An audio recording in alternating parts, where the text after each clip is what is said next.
Seriously, who's blowing up my phone? Oh, yeah. Powerball. Big news. Powerball now draws 3 days a week. Mondays, Wednesdays, and Saturdays. Play now. Please play responsibly. Must be 18 years or older to purchase player claim. Spring it on with 40 to 70% off almost everything at Gap Factory and GapFactory.com. Matching styles for the family are on sale too. Shop it all through April 12th. All right, you checking in with Mike Williams from the LA Chargers, and you're tuning in to Chargers Unleashed.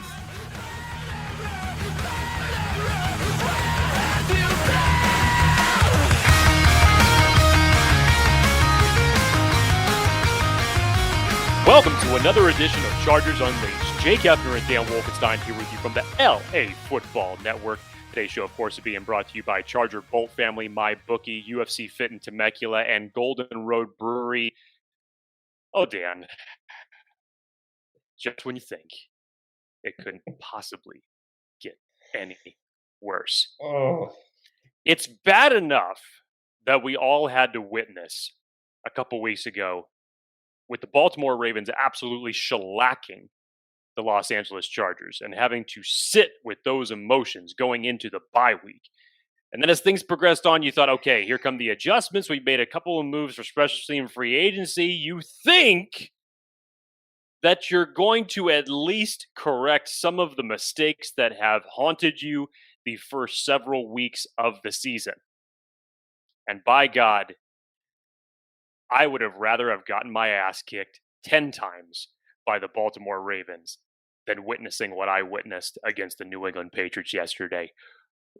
Embarrassing, unprepared, same old phrases that have been associated with the Chargers with this particular game. Just overall disappointment. Dan, you were live there at the game. I can only imagine what your section there at SoFi was feeling during this time. It's taken me a bit to kind of get away from the emotions, although still raw. Normally, Still I would also ask you how you're feeling, but I figured, screw that. Let's just get right into this. I don't know if I'm going to be able to make it through this without a curse word, but I'm going to try. They lost to the Ravens 34-6, and that loss felt bad. But, we got our asses kicked by the Ravens. Fast forward 2 weeks, we get our asses kicked by ourselves. And that old, ugly, here we go again feeling starts creeping up. And look, are we blowing timeouts at the wrong times? Are we missing field goals this week? No. But I really couldn't be upset with anyone other than the Chargers. And we're going to get into this, I'm sure, in depth. Because today, Jake, we have not only our takes, we also have a flurry of Chargers Unleashed hotline voicemails to get through. Again, for folks who have not got a chance to listen or to call us, feel free to call us anytime, 323-374-5651, and you can have your take or opinion on the next show. Jake, we have, I believe, 8 of them that we're going to get through today that you have not heard yet. Nope. So as we go through this episode, we will be sprinkling those in little by little. But overall, I think what was most disappointing, and there's a lot of disappointment to throw around, which we're about to go rapid fire here in a sec. The most disappointing was how much better this team is than the Patriots. And the Patriots literally didn't do anything. Hold on. Remember last episode, we talked about, what am I worried about the Patriots? There was nothing on the Patriots team that scared me on offense. Matt Judon scared me. And if we can somewhat contain their rushing offense, I think we're good. I say we somewhat contain their rushing offense. Their offense they gave up 17 points to their offense. We should have won that game, period. I was right about that. But our offense couldn't do a lick aside from 2 drives early on in the game. After that, it was a ghost town. And you asked how it felt live. I'm sitting there watching the team. Defense looked pretty good all in all. Like, I was actually pretty impressed with our defense, aside from the fact that we couldn't get any more sacks than just 1, which we'll also get into. But our offense sucked yesterday. Flat out sucked. And people want to blame the coaching. People want to blame play calling. People want to blame the fact that, like, we don't have wide receiver depth, or we need more of an RB1 or whatever. No, stop. This team is way better than that. They don't need anyone else to come through that door to fix their offensive woes, aside from maybe one position, which I'm sure Jake would talk about for days, which is the offensive line. I don't think they need anyone else. That loss was fully on them. You saw drops. You saw penalties. You saw special teams. You saw miscommunication. You saw so much crap in that game. But the most disappointing part was just the fact that we lost to ourselves. And people want to, grasp for straws, Jake, and they're trying to, like, find the problem and the scapegoat and fire Tom Telesco. Bullshit. No. Like, enough of that. And you start to see the slander come out of Chargers Twitter real quick after 2 straight losses. I'm like, holding on to these receipts all season long. People calling for a wash Keenan Allen. People calling for Tom Telesco needs to be fired. Brandon Staley was the wrong choice. We need to hire Dable. We need another RB1 because Austin Eckler isn't it. What? I'm going to stop there. Because I literally could just go on for 45 minutes and just let this rip. But for you, what was the most disappointing part of that game? Just one. I say it was because we beat ourselves.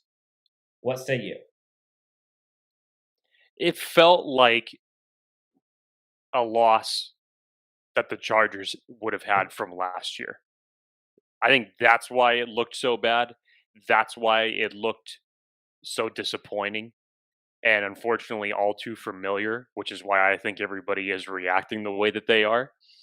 But Dan, you came off the bye, man.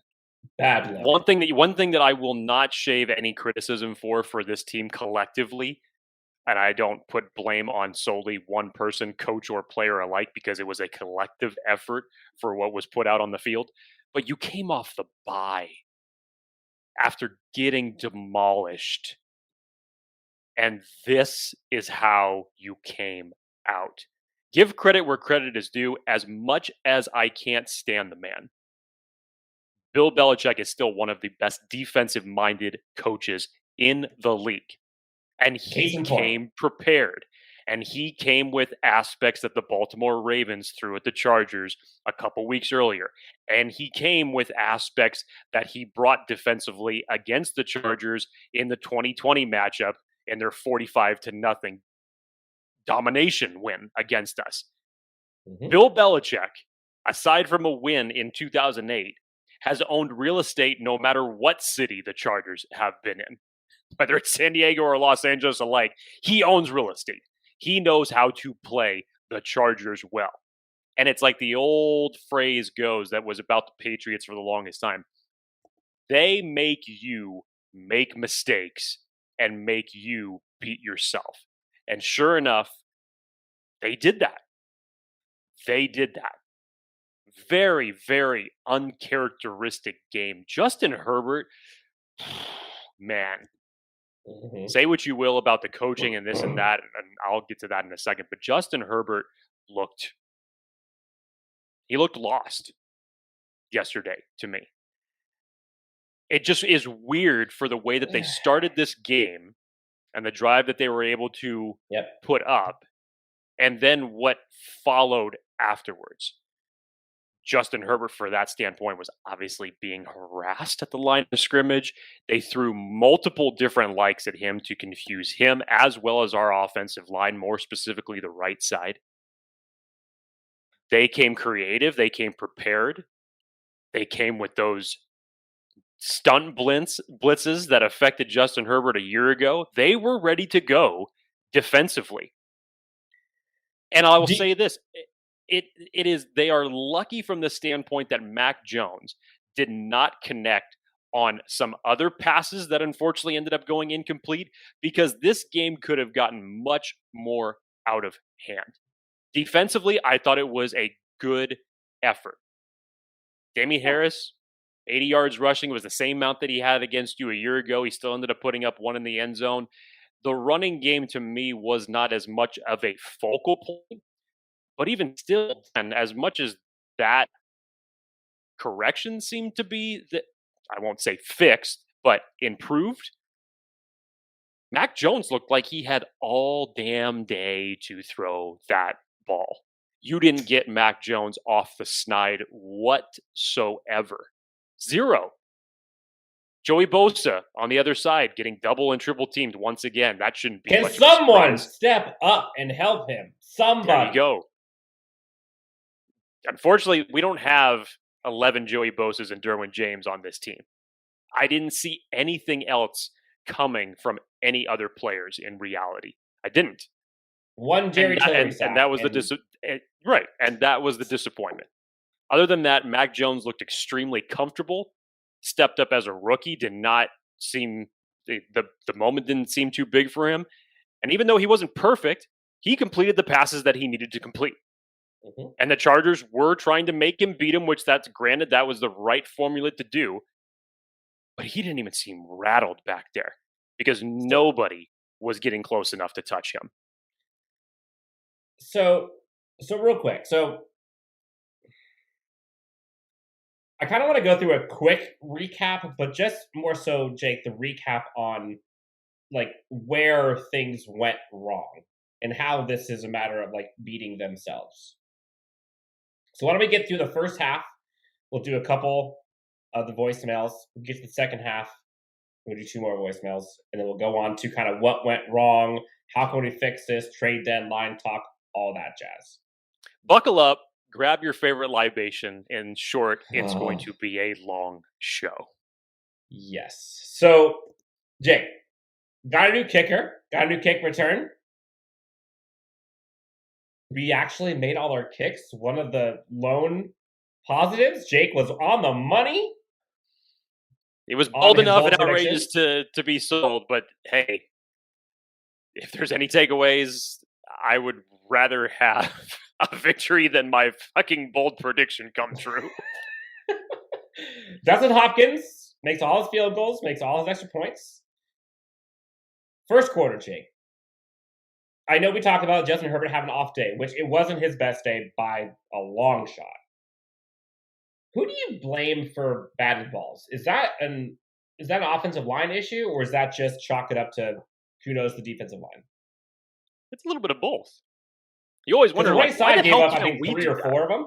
You always wonder why we can't do that. Like, why are we never in position that we can do that? No, it's a little bit of both. It's a little bit of both, man. It's definitely being prepared and well scouted. It definitely seemed like those balls, and Judon, I think, got at least one of them. I believe he did. But that's just good coaching and good preparation. Yeah. Because some of those passes that Justin Herbert was throwing, albeit second or third down, they were predictable plays for what was happening. Because the Patriots would take away X, Y, and Z, which would only leave one thing remaining. Justin Herbert, on the times where he ended up going through his progressions, went to the predictable option. And the Patriots were ready for it. All right, so check this out. So Chargers hum down the field, get a quick 7. Keenan Allen shakes ankles and gets wide open, ends up getting a touchdown on an Austin Eckler beast mode touchdown. That was great. For like 5 yards, the entire offensive line and tight end Steven Anderson pushed him in. The whole thing is great. But in typical Chargers fashion, you can't have a sunny day without having some rainy days. So what happens right after that? Patriots march right back down the field and put 7 back on the board. Holding on the first drive, 3rd and long, Jake, in red zone territory. Away from the play, Mac Jones scrambles. Kaiser White, great stop, forces the field goal. Nope. Holding. Opposite side of the field. Nothing to do with the play. Drive ends in a touchdown. Then Chargers get the ball back. First sack of the day to the guy I was most afraid of, Matt Judon, where apparently we don't need to block him. We could just let him come to Justin Herbert unblocked. Free shot.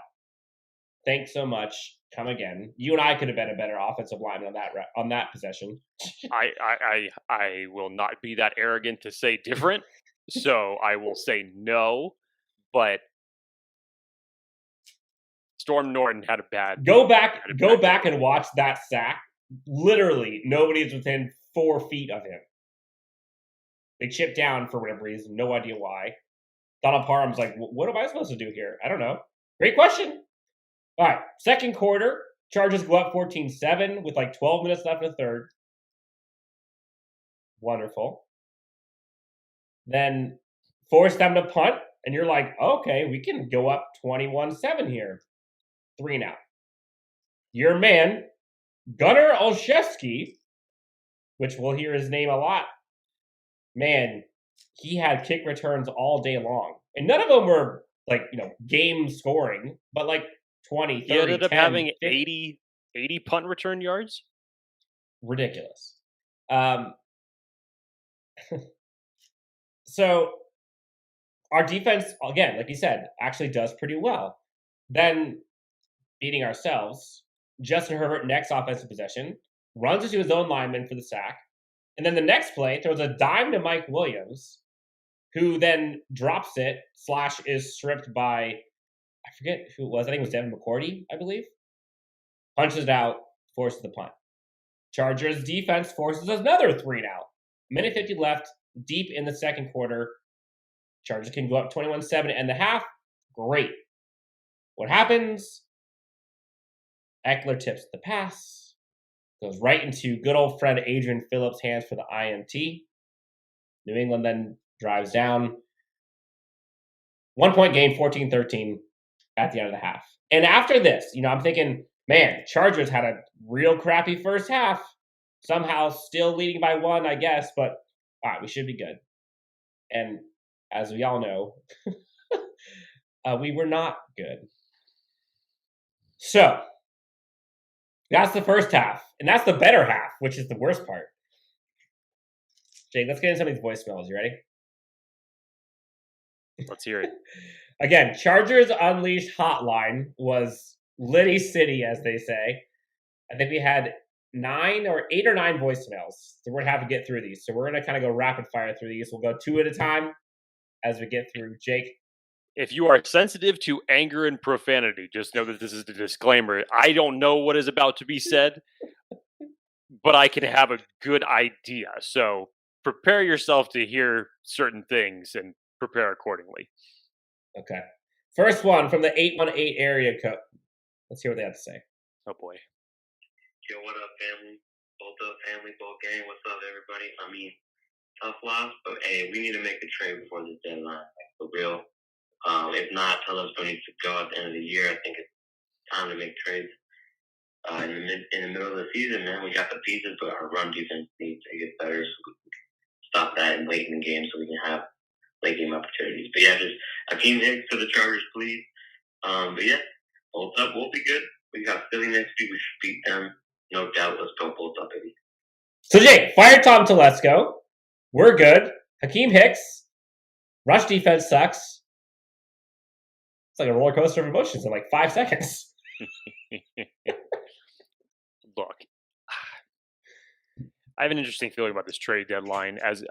Trust me, I am in the majority of the people who would like to see the Chargers make a move. At this point right now, I don't feel that confident that they're going to make a move by tomorrow's deadline, unfortunately.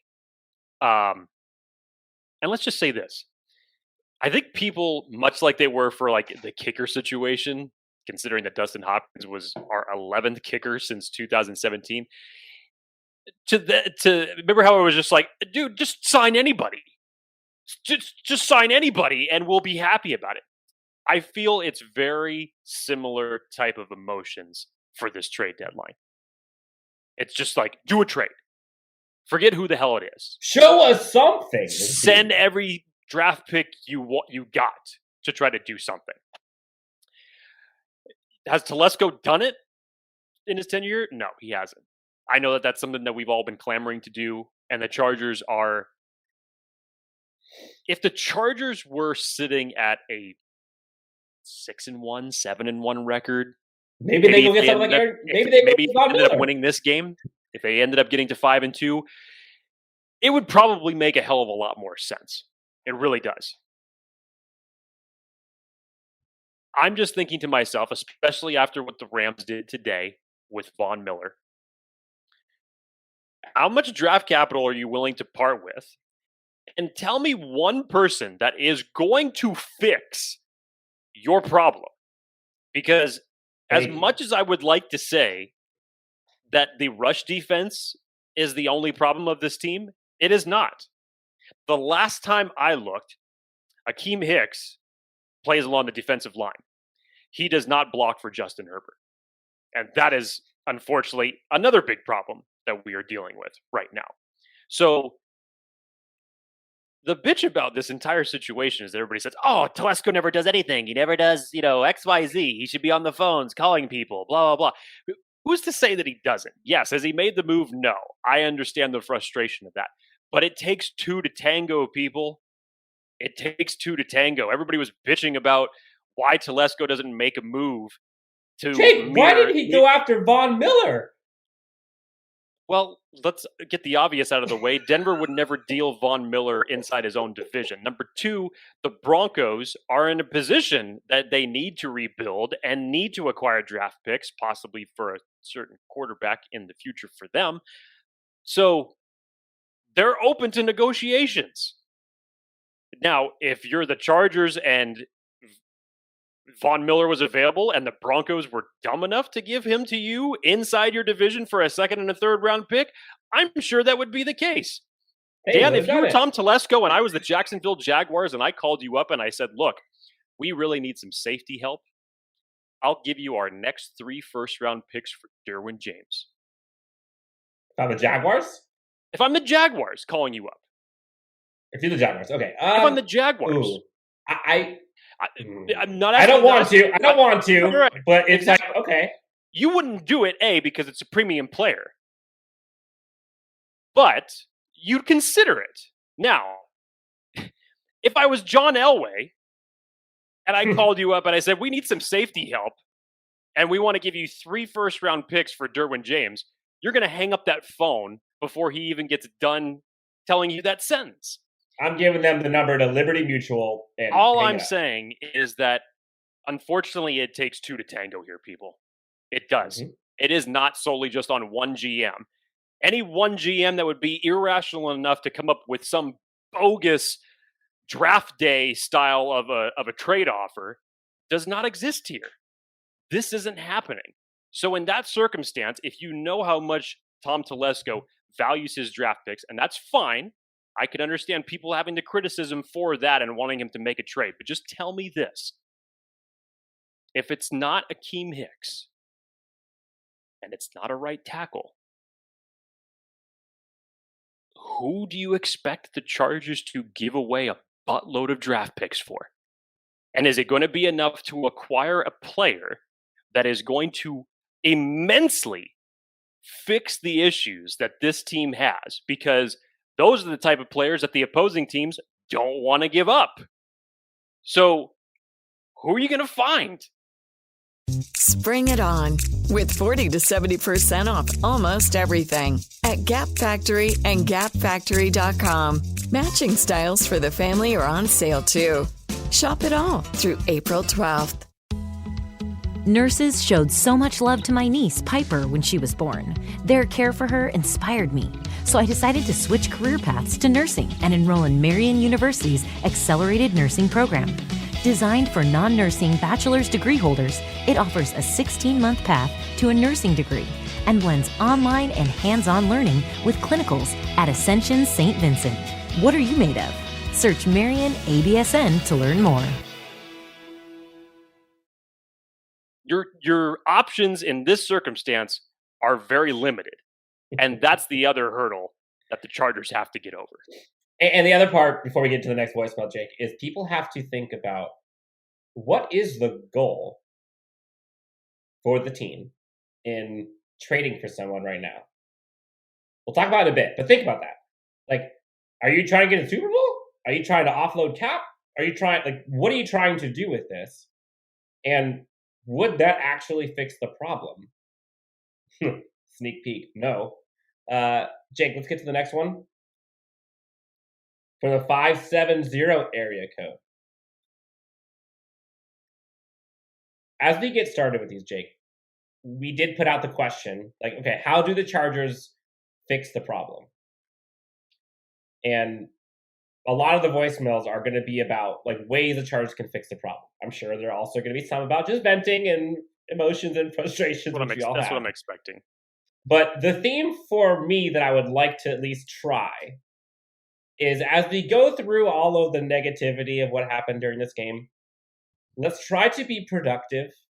And how can we resolve this? Man, I thought you were going to be much more in your emotions. I think you've pulled back a little bit. Oh, I'm not done. We haven't even gotten to the second half yet. Trust me. It's about to go crazy. I'm a little disappointed in you on this first half. Okay. 570. Let's see what the area code has to say. I mean, the biggest thing for the Chargers right now is they have to get help before the deadline. Like, if they don't get any kind of help for this run defense, then our season is pretty much over, because the best teams in the AFC have significantly good running attacks. And I also feel like the other takeaway from this New England game is that this offense has just not lived up to what we were told it was going to be. Joe Lombardi talked in the offseason about the type of throws Justin Herbert can make, and yet a lot of these slant calls, a lot of these first down running it, 2nd and 10 running it, we're just not seeing the type of play calling that would help Justin Herbert really utilize that arm strength and that accuracy that he has, especially on the deep throws that he can make. And then the final thing I would say is, I mean, this offensive line is pretty much what it's always been for Philip Rivers' entire career. It's hurt in so many different ways.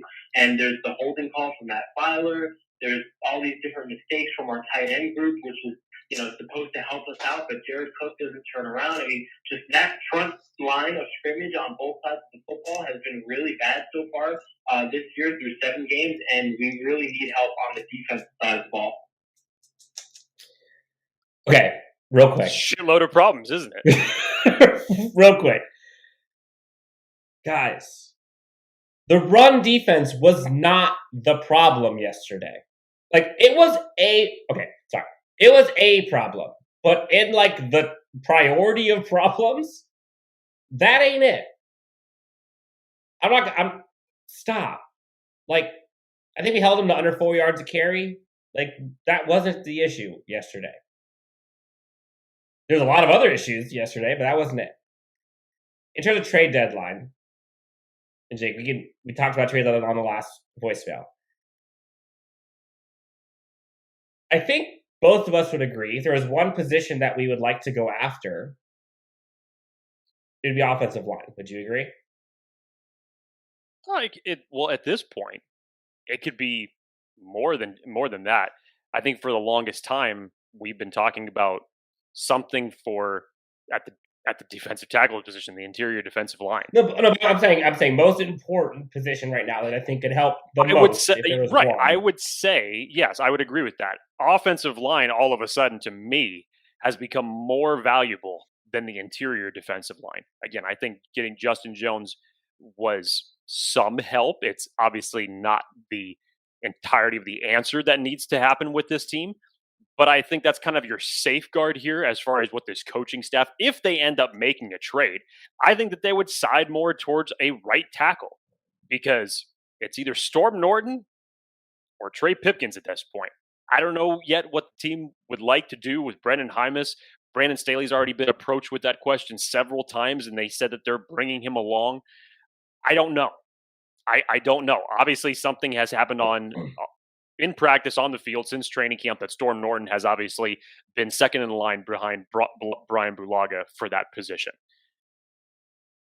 I don't think that we talk about enough how big of an impact Ode Ibushi going down for the year at the guard position has truly been, and how it has affected the right side of that offensive line, because you are piecing it together essentially.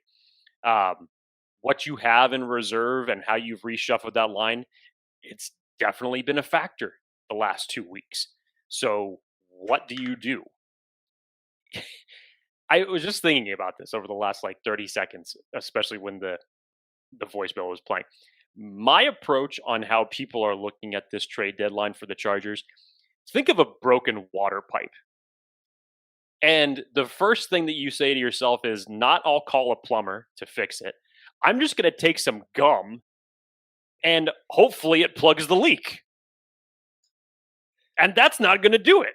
And that's what I think that everybody is approaching with this mindset for this trade deadline. Akeem Hicks, if the Chargers were to trade for him right now, is it going to improve something? Yes. Is it going to take them to the Super Bowl and all of a sudden this run defense is going to look immensely different? No. If the Chargers go out and they trade for Andre Dillard with the Philadelphia Eagles, is it going to fix their offensive line problems? No, it's not. It's not. You might see some improvement here and there, but nothing is going to look perfect.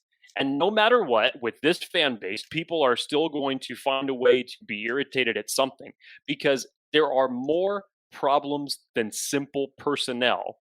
And it showed the most yesterday that this team has had.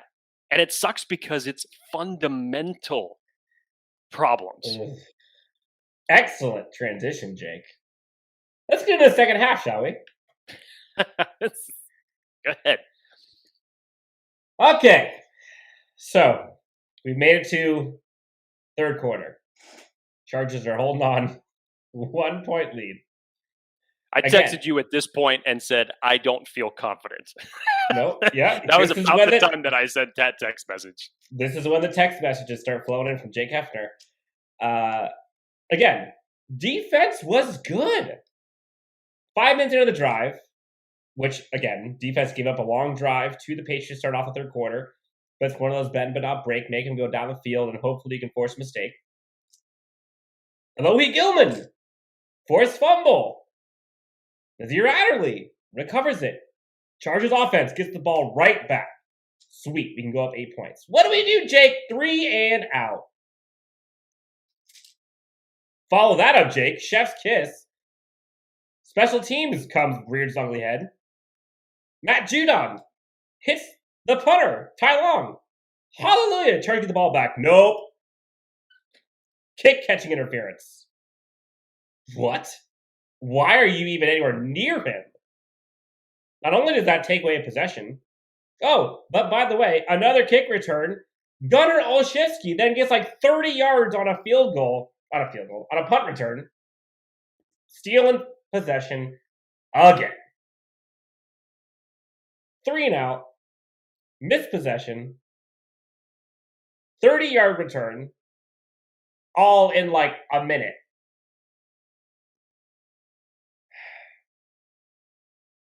Then, further on in the third quarter, 2nd and 20, Jake. Your favorite. Let's give up a 15-yard screen or 15-yard draw play. That's going to work. Let's just give him a field goal range. Cool. 48-yard field goal. New England's up 2.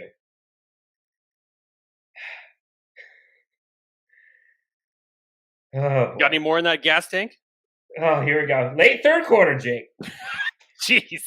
Next offensive possession. Chargers get a great first down run. Break down every single drive with frustration and malice behind his voice. 20-yard run by Austin Eckler. Great start. Feeling confident. Okay, finally, we're going to go up 1. We're going to go up more than 1. Chargers drive ends because Justin Herbert decided to throw it to Keenan Allen in like coverage by 8 people, it felt. Well, I think there was at least 3 guys near Keenan Allen, and he had 2 guys wide open on that play.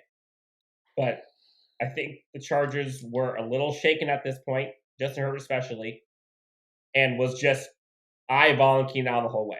The linebacker dropped in coverage. Flamed out. Dustin Hopkins did make the field goal to go up 17-16. Chargers are now in the lead again, going into the fourth quarter. Let me pause you real quick, Dan, because I just want to touch on that because that goes into what I was just saying a couple minutes ago as far as the fundamental issues for this team.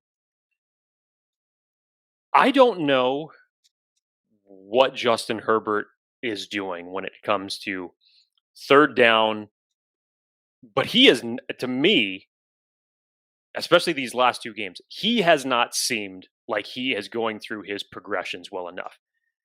He seems so off kilter on both of these games that the only person that he could look to throw the ball to is Keenan Allen. He is getting way too Keenan Allen happy. And even regardless of that, the throws are being made, you still have to catch the ball. Dan, do you know that 2 of the Chargers wide receivers are in the top 5 when it comes to drops? Keenan Allen being number 2, Mike Williams being number 4. Think about what kind of help is this supposed to give your quarterback?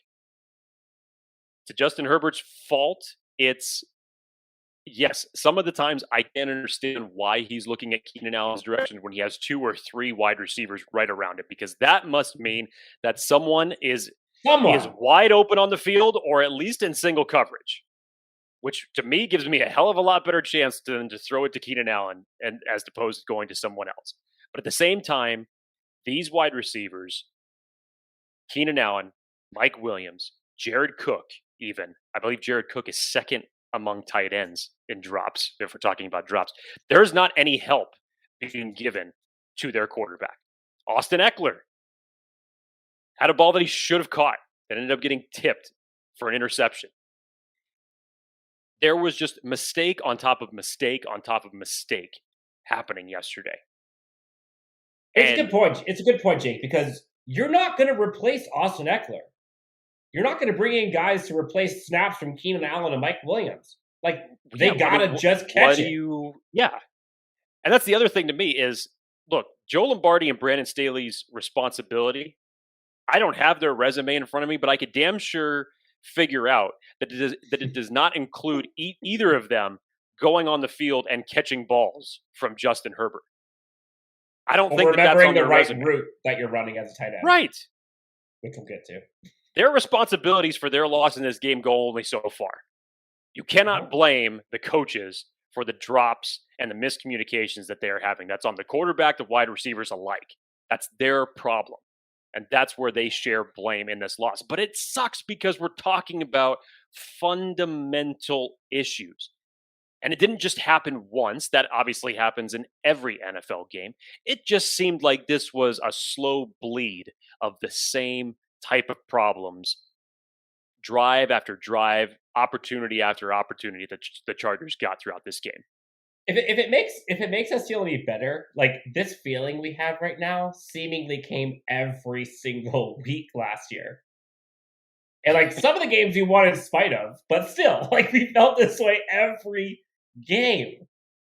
So glass half full, I guess it's not every game, but still, like this is nobody brutal. wants to relive 2020. And I think that is why, I mean, for a multitude of reasons, obviously, but nobody wants to relive the Chargers football in 2020. And I think this is why everyone is really hot right now, because that looked like a loss from the previous coaching regime. That looked like a team that was not prepared. And again, Dan, biggest thing, you had 2 weeks to prepare for this. You had 2 weeks to prepare for this. That's what we're going to get after 2 weeks getting your ass kicked by the Ravens. You're going to go out there and get your ass kicked by the... Really? really you kicked your own ass, which looked even worse. Yep. Let's go back to Okay, the Jake. Chargers hotline. We've got 858 area code. San Diego, I believe. Here we go. Here we go. Hey, just to finish watching the game, it's kind of pissed off because I feel like one of the biggest issues we have is that our offense seems to be only receiver-wise and weapon-wise. We're only using like Jared Cook and Keenan Allen and Mike Williams. Like we're pretty much only using those guys. When we have like guys like Josh Palmer and number 15. Jalen Guyton, we have those guys who are also capable catchers, pass catchers, but then our offense is not feeding them the ball at all.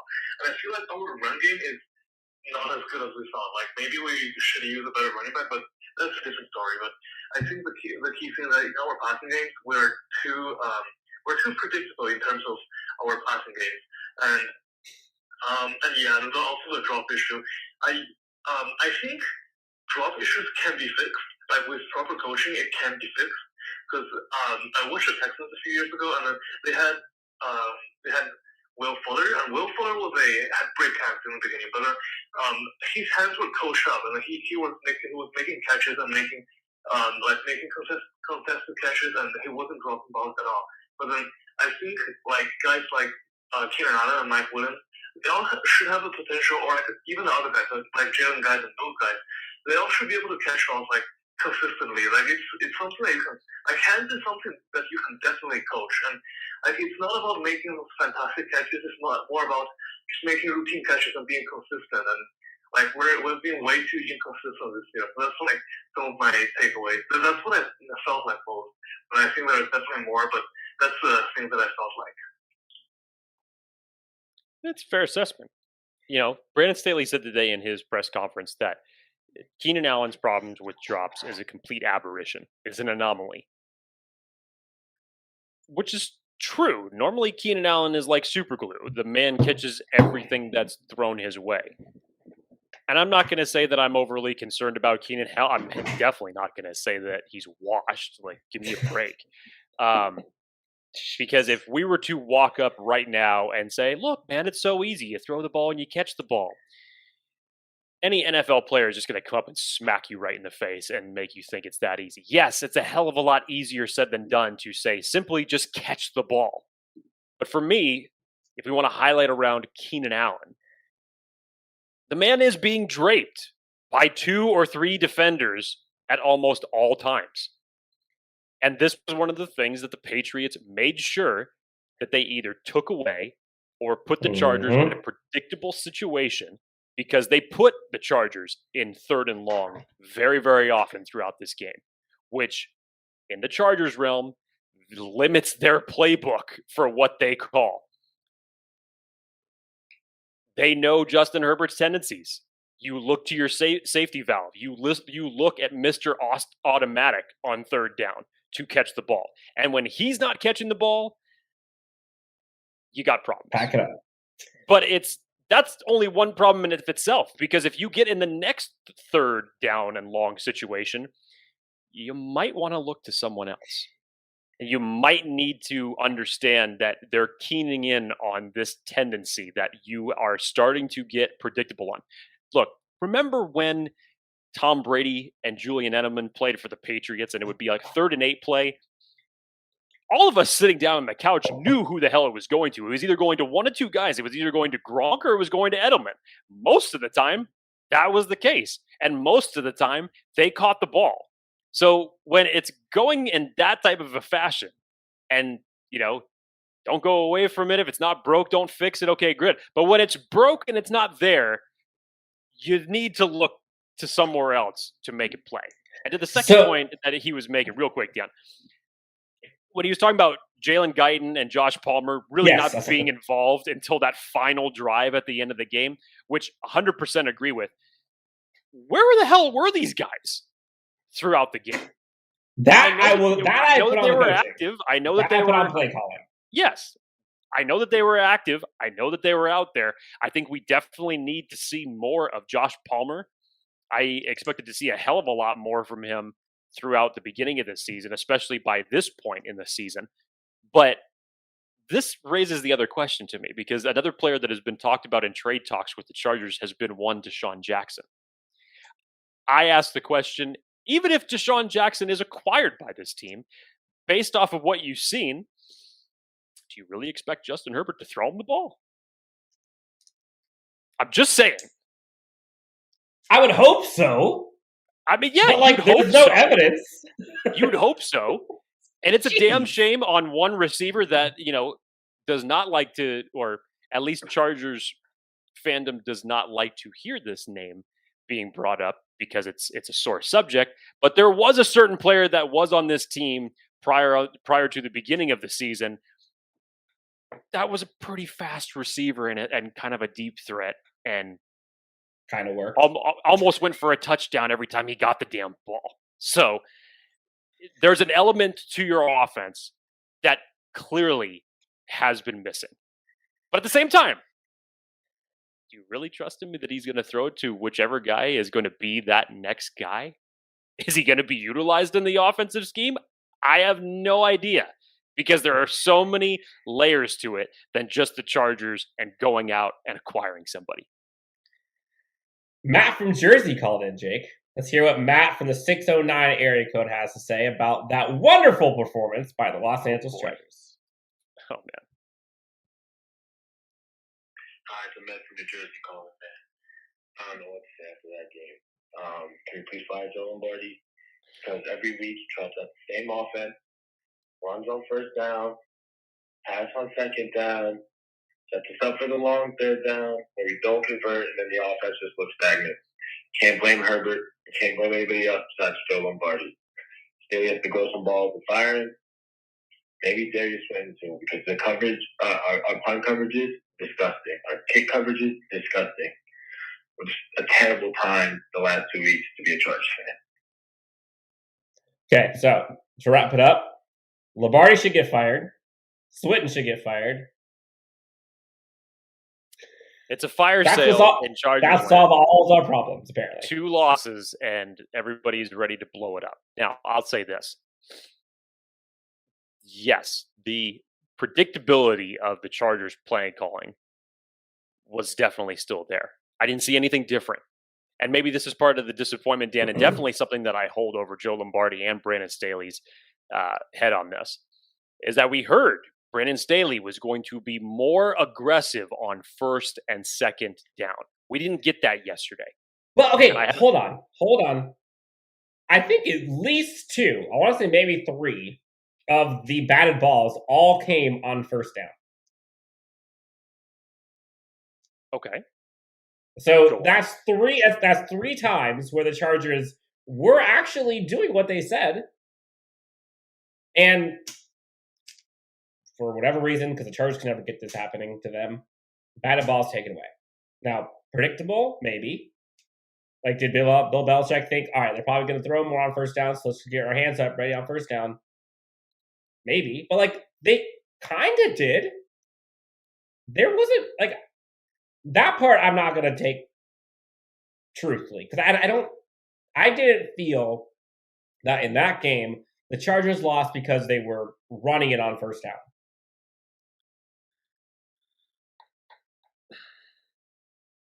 Like, there's a lot of reasons why they lost, but that aspect of play calling, I don't think was that much of an issue yesterday.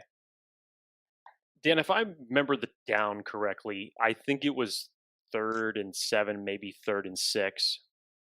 And it was the play where Justin Jackson broke a beautiful run. Mm-hmm. Beautiful run. If it wasn't for the moves that he put on that defender, he's getting stopped before he gets to the first down marker. And in my head, as that play is going along, before I see him break the tackles and ultimately take one, I thought he was going to the house. And ultimately, the Chargers ended up scoring on that drive, but he was the biggest reason that they were in that position. I thought to myself, wait, that's all you got for a third down play? So I'm more focusing on the play call itself than I am in the overall result. So I would have to say no. For outside of the first draft or the first drive that the Chargers did, And until the final scoring drive that they scored a meaningless touchdown on, that offense to me looked uninspired, Agreed. flat, Agreed. and absolutely just no idea of how they wanted to put their best foot forward. And to me, it looked the same every single time. Now, is Brandon Staley going to fire Joe Lombardi? No, he's not. I'm sorry to disappoint you people, but he's not going to do it. Is Tom Telesco that doesn't mean he doesn't have balls either, by the way. Is Tom Telesco going to fire Joe Lombardi or Darius Swinton? I'm sorry, ladies and gentlemen. No, he is not. Okay? Tell me a coach right now that you're going to go out off the street in the middle of the season and try to expect an overall improvement. Tell me historically, other than Ron Rivera, when we have switched coaches, whatever positional group we are talking about, has anything improved? To my recollection, the Chargers have gone through a multitude of different coordinator combinations over the last several years when they've had certain guys fired and certain guys on their staff come up and then take the reins. Has it looked any different? No, it hasn't.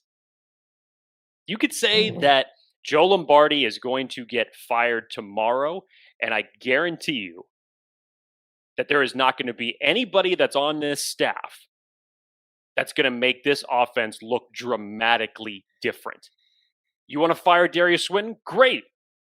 Go out and tell me who the next guy is that's going to be out there that's going to vastly improve our vaunted special teams.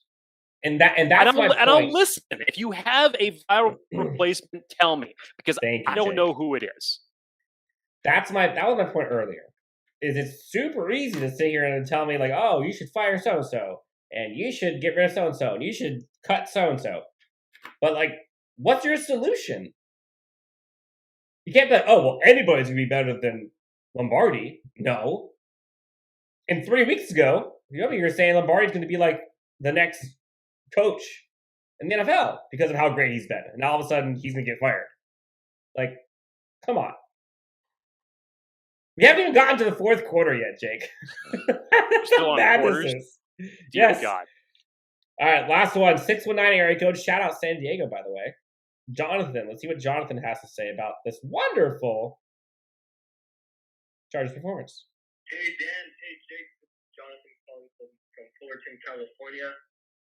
Very disappointing performance by the Chargers today. The run defense still bad. Even with Justin Jones being back on defense, he did make some good plays, but it wasn't enough. Mike Davis and Asante got injured. Not worth it to lose like that. Keenan dropping a lot of passes, not being the elite receiver he is. Miscommunication with a lot of receivers. Jared Cook, interceptions turning into points for the Patriots.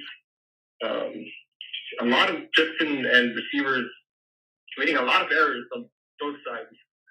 Lots of penalties. Need to get those cleared up. Some good. Joshua Palmer, we need to see more of him in the game. Justin Jackson's at 75-yard run. We might have a running back two, receiving back two. And we have a kicker, so that's great. Chargers are 4-3. They didn't get out. They didn't get blown out this week. Only lost by 3 points, so they're on the right track against the Patriots for now, I guess.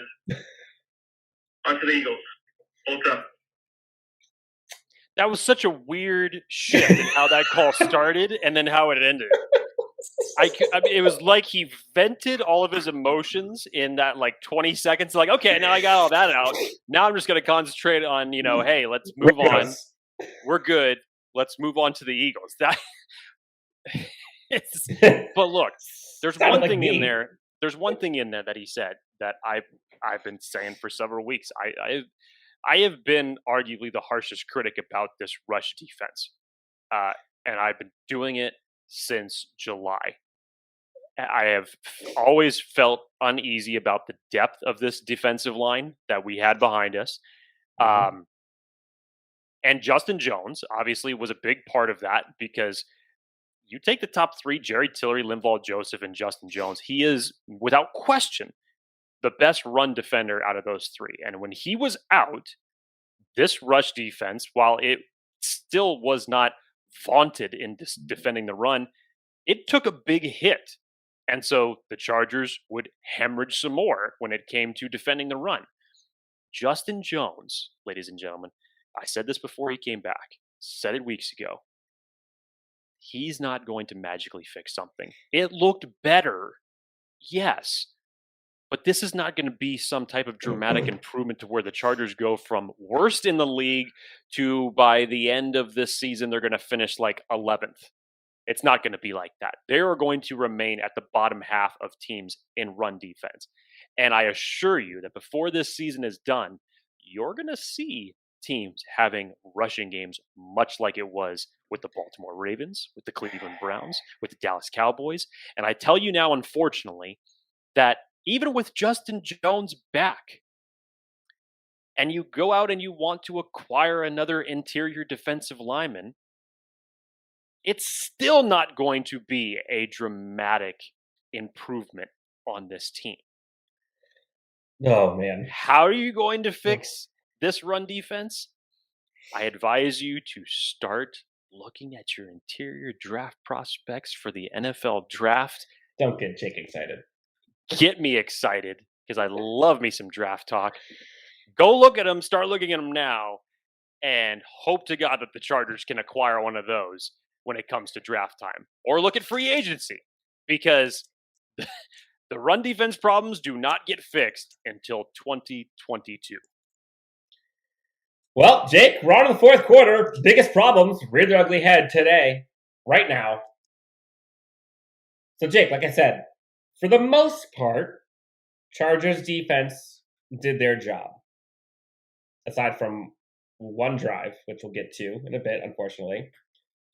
Start of the fourth quarter, Chargers were up 1. I apologize.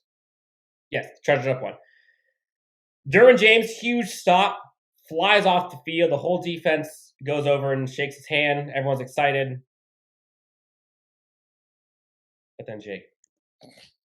Then the offense had to come on the field. Oh, not even the offense yet. Special teams holds on the return. Chargers start on their own 6-yard line, Jake. That's a recipe for success. God. Okay. Then, get a first down taken back on a hold by Matt Filer. Love it. Thankfully, they did convert on a third down pass at the middle to Keenan Allen, which he did have some catches yesterday. A touchdown. Then Jared Cook, I think it was Jared Cook's fault. I don't know if you've gotten confirmation yet. Decided to turn the wrong way. And both are to blame. Gifted Adrian Phillips. Shout out. Still brings a tear to my eye every time I think about we could have had him still on our team for like $3 million. Which, I mean, it's all the money, but $3 million for him? Absolutely. Pick 6, takes the other way. Chargers are now down again. Jake, next offensive possession. Holding on second down, takes them back, 2nd and 20. I love seeing Keenan how Allen, hard this is for you. Keenan Allen wide open, middle of the field. Ball goes right through his hands. Right through his hands. I saw this live. I remember watching. I'm like, this felt like a Madden game. We're like, how did that just happen? I couldn't see how close it was to like actually being caught until afterwards. I'm like, that was right through his hands. Chargers punt. Jake. Patriots get the ball back with over 9 minutes left. What do? This is the Chargers defense that I did not like. And this is what I think reminded me the most of like 2020 Chargers. I don't know what the hell they were thinking, but they gave up a 6+ minute drive when they needed a stop. 6+ minute, including burning all 3 of your timeouts. to go down 10. And the way that they were converting it was like gifts on Christmas morning. You're seeing play action passes go for like 20 yards to where like the guys can actually try to fall in bounds after the first down. You're seeing runs outside, easily getting first downs, staying in bounds. Hey, at least their wide receivers caught the ball. You're seeing 10-yard ins, nobody pressuring them. I don't know what our soft coverage is all about then. At that point, the game was over. Once they kicked that field goal, sure. Like, if you could have had some miraculous come from behind, onside kick, blah, blah, blah. Sure, you had the Joshua Palmer touchdown in garbage time. I'm not even counting any of that. Although, done on a, like, highlight reel, great play, love it. That's where you lost the game. You know, we always talk about like how do you end the game in the halves? You give up a 6-minute plus drive to the Patriots when you need to have it, burn 3 timeouts, and then go down 2 scores. That was the gut punch that I had to sit with during traffic, on my way home, at night, watching all the Chargers Twitter on fire about talking about Lombardi, talking about all this stuff. No! You should have just flipped on the next Marvel movie in the order and made yourself feel better. Basically felt like Endgame. Actually, no. Felt like Infinity War, where just like, cool, half people die. This is awesome. Great end of that movie. Spoiler alert, sorry.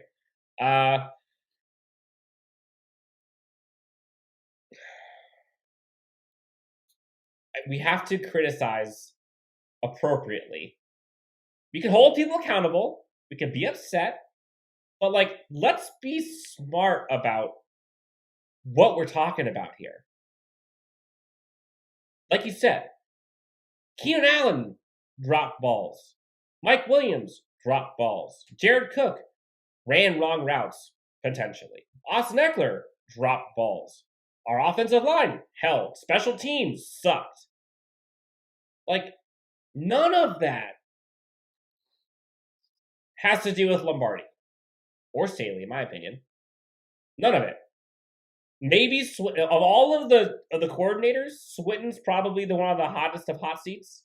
But I don't even think it's a hot seat. But he's probably the one that's most in the doghouse, I guess, just based on the performance of that team. But, like, call a spade a spade. Like, the Chargers beat themselves. Sucked. The guys that you expect to ball out didn't. In fact, were hindrances of your team winning. Justin Herbert, before that last drive, was not very good. What was it, like 12 for 27 or something? Like $150. Like, they got punched in the mouth by themselves. Like, and that's the part that just kills me. It's like, in the past, it's like, all right, we got a pretty good team, but like we shouldn't win. But like, all of yourself, we had a much better team. The Patriots offense didn't really do anything.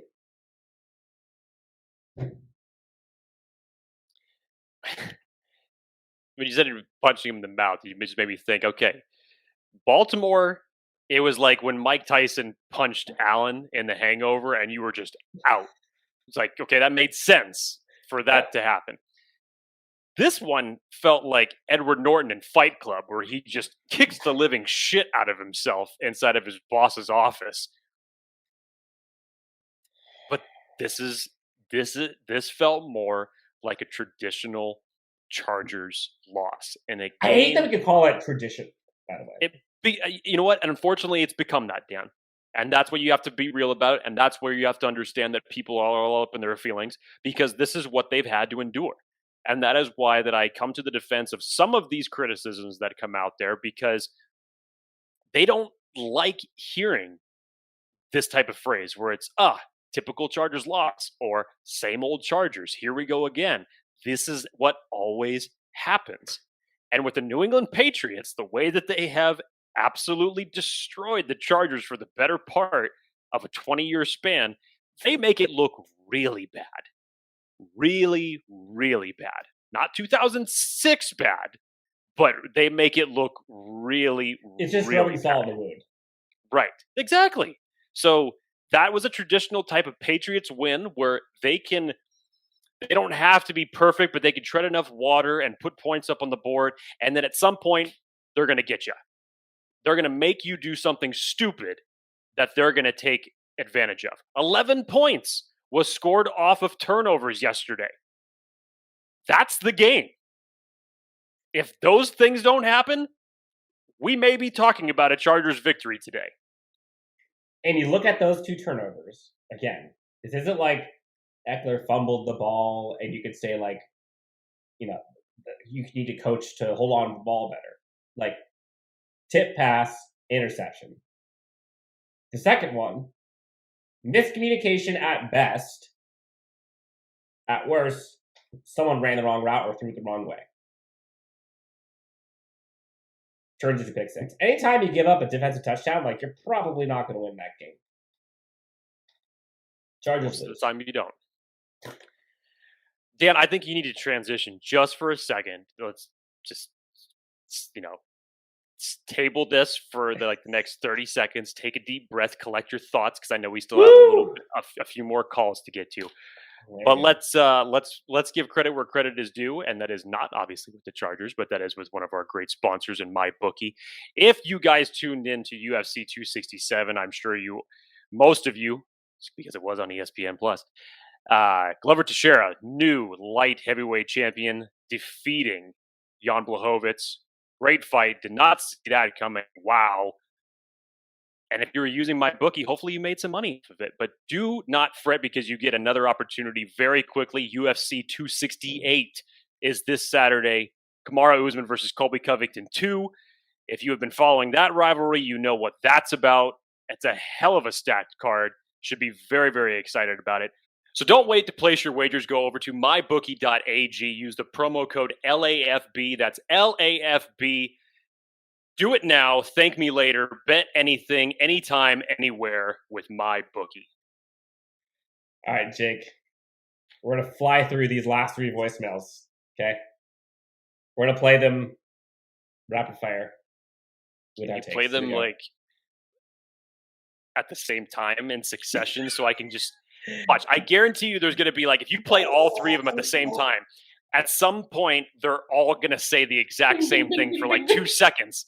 They're all going to say, fire this guy. And then it's going to be fire that guy. At some point, they'll all be saying the same thing. Watch. Yeah, this week was totally on Lombardi. The play calling was atrocious, to say the least. No rhyme, no reason, just pointing and clicking on the play sheet, and it was terrible. They need to get Herbert in some kind of a rhythm, some kind of a scheme to unleash his ability, because this Dinkin and Duncan bullshit isn't doing it. We were a more explosive offense with the worst terrible. I think he got emotional and decided to just hang up right there. I think I know what he was about to say. If I'm correct, and I'm not gonna try to assume it, but he sounded like he was about to say that we were a more potent offense under Anthony Lynn. Oh, yeah. Steichen. That's what it sounded like. That sentence. That's where it sounded like that sentence was going. Which, look, you have to remember, nobody had any tape on Justin Herbert last year. Remember that. He was a rookie quarterback. He came into a precarious situation, and nobody had any tape on him really to follow up trends for a good period of time. So what he was able to collectively do last year, while it was masterful and definitely Rookie of the Year worthy for what he put up, how much of that do you really give the coaching staff for the things that they did? And most of the time when Justin Herbert would have to be throwing like that, it's because the Chargers were either down by 2 touchdowns, and they absolutely needed him to throw the ball. When your offensive line couldn't run the ball worth a lick, by the way, last year, you essentially had no running game last year, so you had to throw the ball.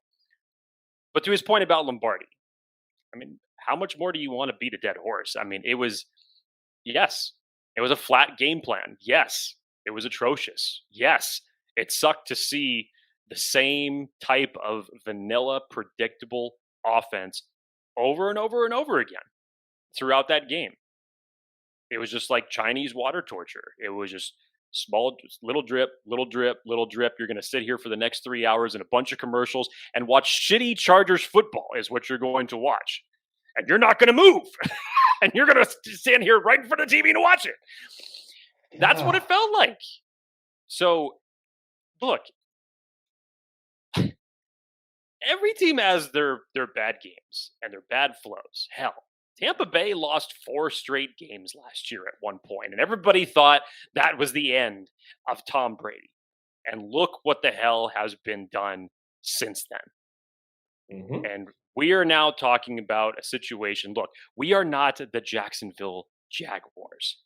I would rather have this coaching staff than the Jacksonville Jaguars or the New York Jets or the Denver Broncos, or keep naming off the damn teams that are currently sitting below the Chargers right now. That was us. It was us. So look, you're still above 500 right now. If this was the other way around and the Chargers were 2-4 team, 1-5 team, 1-6 technically now, I mean, I would get your frustrations for that and say, blow it all up. Needs to be fired. And not one person would be wrong in this. But Dan, this shows you how starved this franchise is. I was thinking the same thing. For a winner. Desperate. For a winner. It's like, if you watched it, this is a good example of it on the other side. Did you see the comments that came out from the Kansas City Chiefs? And everybody's saying, oh man, something is wrong in paradise now, because the entire fan base has apparently lost their minds. So much so to the point where the players have now seen it. And there were some... calling them out. There were some bad little things that were displayed publicly on Twitter between fans and players in that circumstance. But why is it like that, Dan? The Chiefs, who essentially over the last, not this season, but over the last feels like 5 years, only lose 3 or 4 games in a 5-year span, have been so accustomed to winning, going to the playoffs, have won a Super Bowl. And when you have a quarterback that has been basically gifted as the next big thing to succeed Tom Brady as the next quarterback of the next 20 years, and he's going to go off and he's going to surpass Tom Brady in Super Bowls and this, that, and the other. When you have so much hype around that, and then when you look what the Chiefs have fallen to, and strangely enough, the Chiefs are not even out of playoff contention yet. That's what I'm saying. And everybody wants to blow up what is happening over there right now. When you are so accustomed to winning,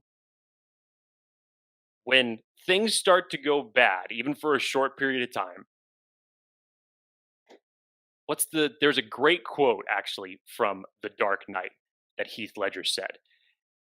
I think it's interrupt the establishment and introduce chaos and everything just implodes. Something like that. I'm paraphrasing. But, disrupt the establishment, introduce a little bit of chaos, and everything just goes to shit. On the flip side of that, Dan, the Chargers have not been the product of a winning franchise for a good period of time. Take away the 2018 season, where you made a little bit of noise in the playoffs and you were able to, put together a nice regular season record that season. But a majority of the time, this is why the term on paper, unfortunately, always seems to follow the Chargers. I haven't heard that term in a minute. And I don't like the term. We know Chris Harry hates the term. On paper is one of the worst things you could possibly say about talent on a football team. Because at the end of the day, it doesn't matter as long as you're able to execute on Sundays. As long as the W's keep entering that column on Sundays, it doesn't matter. So you could say whatever the hell you want about the talent of this football team, but it's everybody's responsibility alike. Players, execution, coaching, development, obviously personnel. It's everybody's damn fault. So stop thinking that it's just one thing and that magically it's going to be fixed, because guess what? We heard that as soon as we were going to get Norv Turner out of the head coaching position, this team was going to go berserk. And then we had to endure a period of Mike McCoy. Once we get McCoy out of there, man, it's going to be a completely different look. And then you got Anthony Lynn. Once we get Anthony Lynn out of there, man, it's going to be bam. And now 7 games into the 2021 season, here we are again. It's 4. Fire They're this 4 guy, and 3. fire They're that 4 and guy, 3. trade this guy. Come on, man. Jeez. It's not that simple. Unless you can tell me who a viable replacement is going to be right now, not in the offseason because you want to fire him right now. Who's it going to be? I get the frustration, Dan. I do. I sympathize. Yeah. I am definitely the pessimistic one. I am also frustrated. So I gravitate to it, but I'll say this. Tell me what the solution is, and I will gladly listen to whatever it is that you have to say. Thank you. All right, Jake. 909 area code called in Sunday night, so I had a little time to think about it for a bit. Let's see if they were able to calm down, give us a rational take. What the fuck was that? I've been pretty patient with Joel Party, but this one right here, anything could. What the fuck? You literally got that thing going. Oh shit! My son's fucking mad at that. But no, I've been a fan for a long time. I'm pretty patient. I know, this and these players, this and that. But hey, you got Mike Will. You got Keenan Allen. You gotta mix it up, and you gotta target those guys. I've seen some things out of Herbert. Yeah, he is coming up. This is something that you can see a growth thing. But you gotta make it easy on this guy. I know how good he is, but it's easier to make it on him. Hey, throw it here. Throw it here. Throw it there. What do you guys think? Let me know. There was more than one person that was frustrated in that call. They made a baby cry. It was palpable, obviously. Oh. I don't know what else. I don't know what else to add to that call, because that was about. I mean, I'm not even talking about the obvious. I'm simply talking about what he was saying, because everything that he said is exactly what we've been talking about on this show, Dan. Other guys need to step up when certain guys aren't getting it done. And yes, to me, Justin Herbert has gotten a little Keenan Allen happy. He does need to look to his other guys, but when he does, for the love of God, catch what the man is throwing to you. All right, Jake, last one. We're almost there. And again, thank you guys so much for calling and taking a part of this with us, because, look, we're all in this together. Jake likes to say it. We're all in this together. And sometimes this could be like therapy, not just for us, but for everybody. So keep them coming. We appreciate you guys sharing your emotions with us and with all of our viewers and listeners. Last one, Jake, coming from Mississippi. Let's hear what Matt has to say from the 228 area code. Love it. Hey, this is Matt from Mississippi. I just want to go ahead and get my opinion about that game from today. So my takeaways from that is, what's the significance of the loss of Pat Hamilton? Number 2, it's time to stop blaming these coordinators for the issues on special teams or offense and defense. It's time to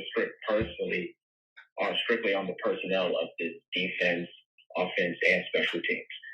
Tom Telesco has put nothing on this roster that's Super Bowl contending.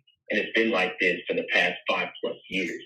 Sure, we could say that 2018 season was a breakthrough, but in my opinion, it wasn't Super Bowl contending just because we lost players and he did nothing to put together, pieces that can fix the defensive line. It's just crazy to me that the incompetence of this team is just due to Telesco's incompetence just to not put a Super Bowl roster together. It's been like this for too long. He needs to get fired.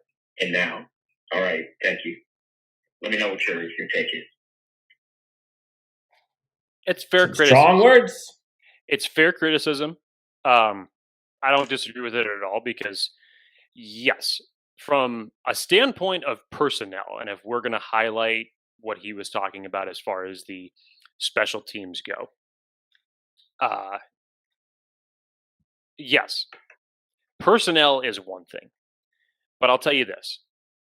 Coaching and development is also another. It is.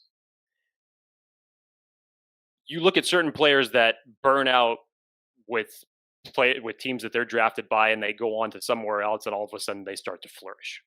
Why do you think that is? That wasn't just a different taste in the water. That's someone that's able to fully unlock their abilities. So you could tell me that the Chargers could have 6 first-round draft picks, hit a home run on 2 of them, which in the Chargers case is probably how it would go. But essentially it's like, six players, all first-round picks, blah, blah, blah. And if you give them to a substandard coach that does not know how to develop them, Mike Williams, then what else are you supposed to do as a GM? As a GM. And I get it. The common denominator here is the fact that Tom Telesco, obviously, for his stance and his position with this team is, he's been through the Mike McCoys, he's been through the Anthony Lynn, so he's had some time to develop this team. So personnel can only take you so far for when you draft them. Now, I'm not taking Telesco off the hook in any circumstance because I get everybody's frustrations for, not having this guy or not having that guy, or you should have traded for this guy, or you should have signed this guy in free agency. I get all that. And that's totally fine. And that's justifiable. But again, you can only take it so far. So is Tom Telesco's blame to share for offense, defense, and special teams? Yes, it is. From a personnel standpoint, yes, it is.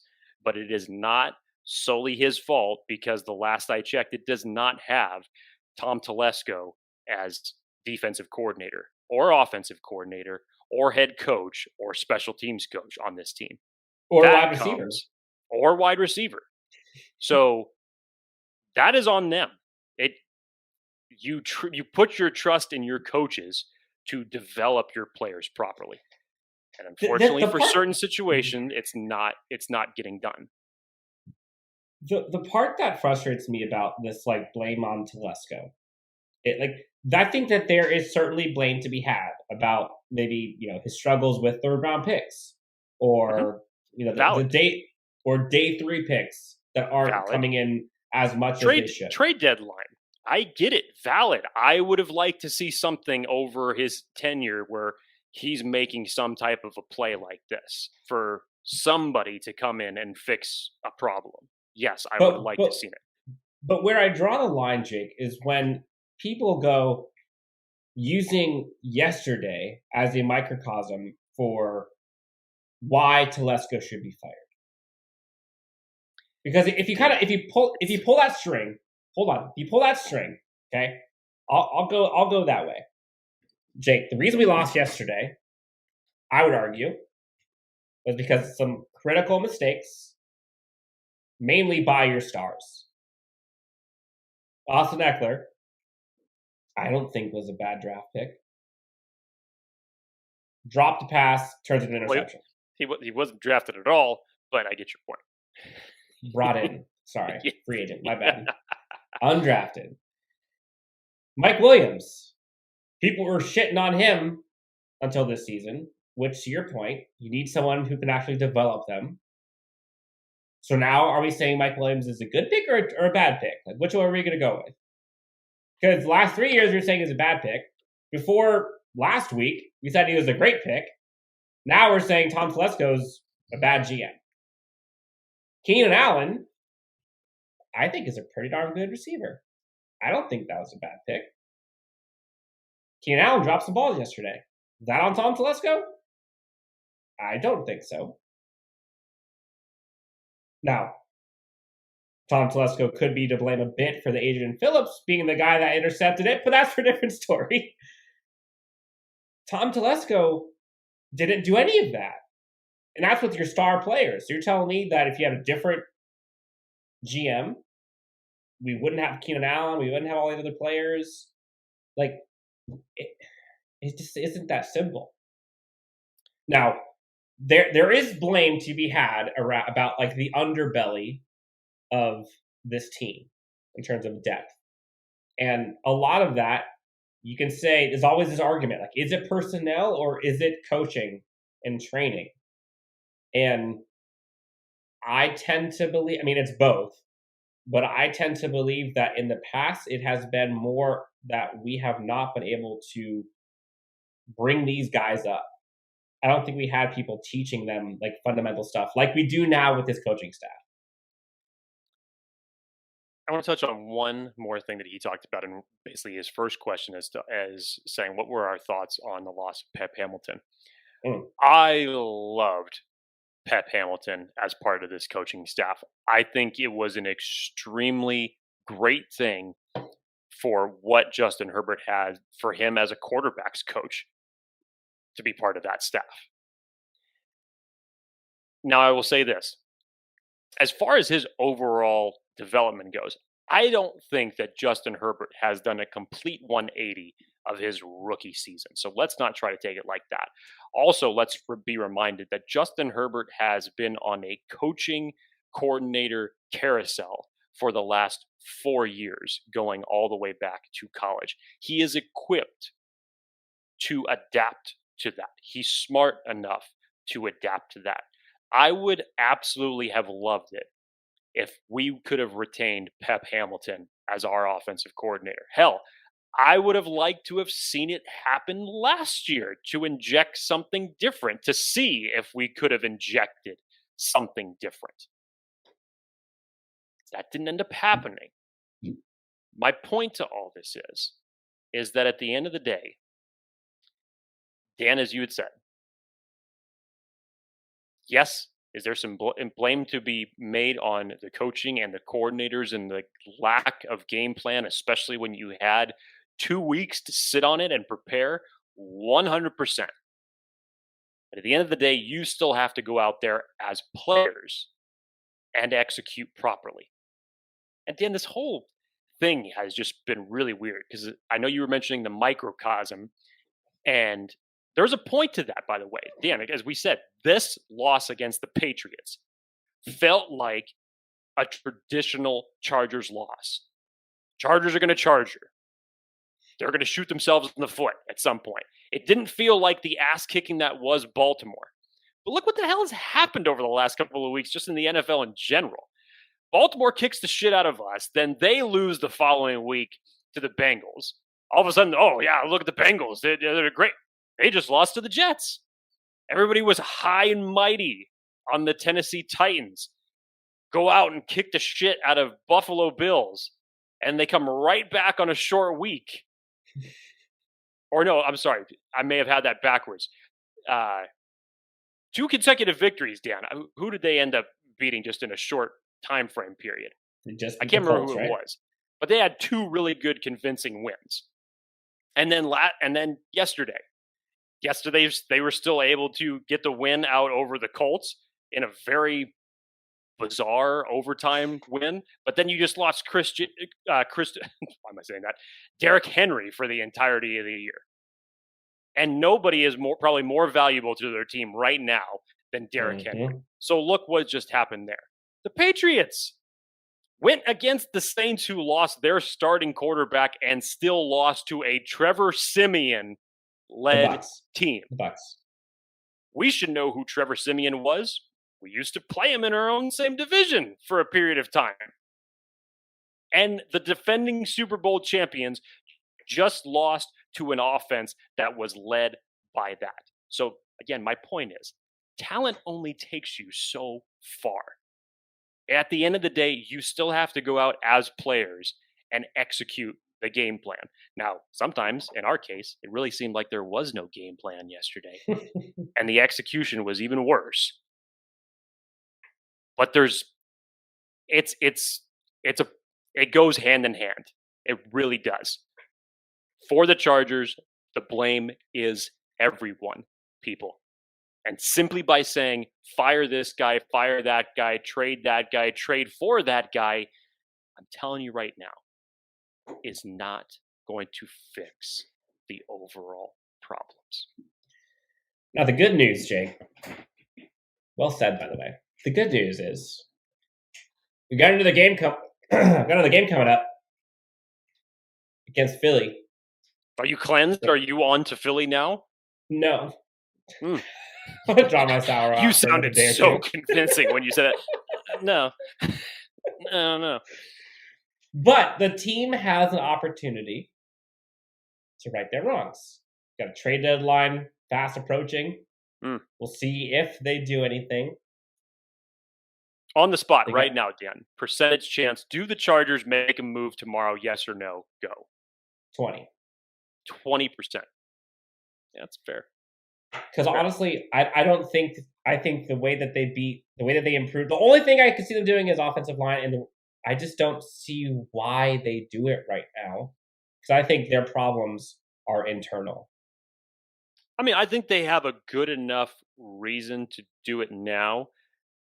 If you're one of the people that's looking for a trade acquisition at the right tackle spot, just want it noted that Brandon Staley definitely held Storm Norton and basically the right side of the line in high confidence, and still holds a lot of praise for them as far as moving forward. Again, what's he going to say as a head coach? Really, what's he going to say? We heard the same thing about Tristan Vizcaino, and then 2 days later, he was on the practice squad, and Dustin Hopkins is your new kicker. So take that what it's worth. Well, that was emotional. Thank you for everyone who dialed in to Chargers Unleashed hotline. Do you feel cleansed, or do you feel no? Still I still pissed feel off? I still feel pissed. Like I don't know if it's. I mean, look. Anytime you lose the Patriots, it's not good. But losing to a rookie quarterback and Bill Belichick and to ourselves, and having to sit here and endure all of the slander from everyone just 2 weeks after people talking about this team being Super Bowl contenders. Now they want to blow it up. Like, Usopp. See, Dan, whenever you have this moment of euphoria, whenever I come around to your side and I'm picking the Chargers to win on a week-by-week basis, and all of a sudden nothing but positivity is coming out of Jake Hefner's mouth, what universe am I living in? I can say now it's my turn, because I get so much joy to see this side of Dan Wolkenstein. You're sick. When you are down, pissed off, because I like seeing this emotion out of you. It's not all rainbows, butterflies. It's not there anymore. Let's get real. Let's take this team for what it is. This is your happy place. It's not the team we thought they were. Okay? Can we be fixed? Do we still have an opportunity to right the ship? Yes. But I'm telling you right now, Dan, there are a couple more games on this schedule that I have circled, that I have talked about, that is a good chance that if we lose those games, we're going to be right back in this situation having this same damn conversation. So get prepared, get your mind right, because it's going to happen. I'll have no problem conceding to you and cheering for this team when they win, when it is deserved, when they go out and they execute properly, but just be prepared.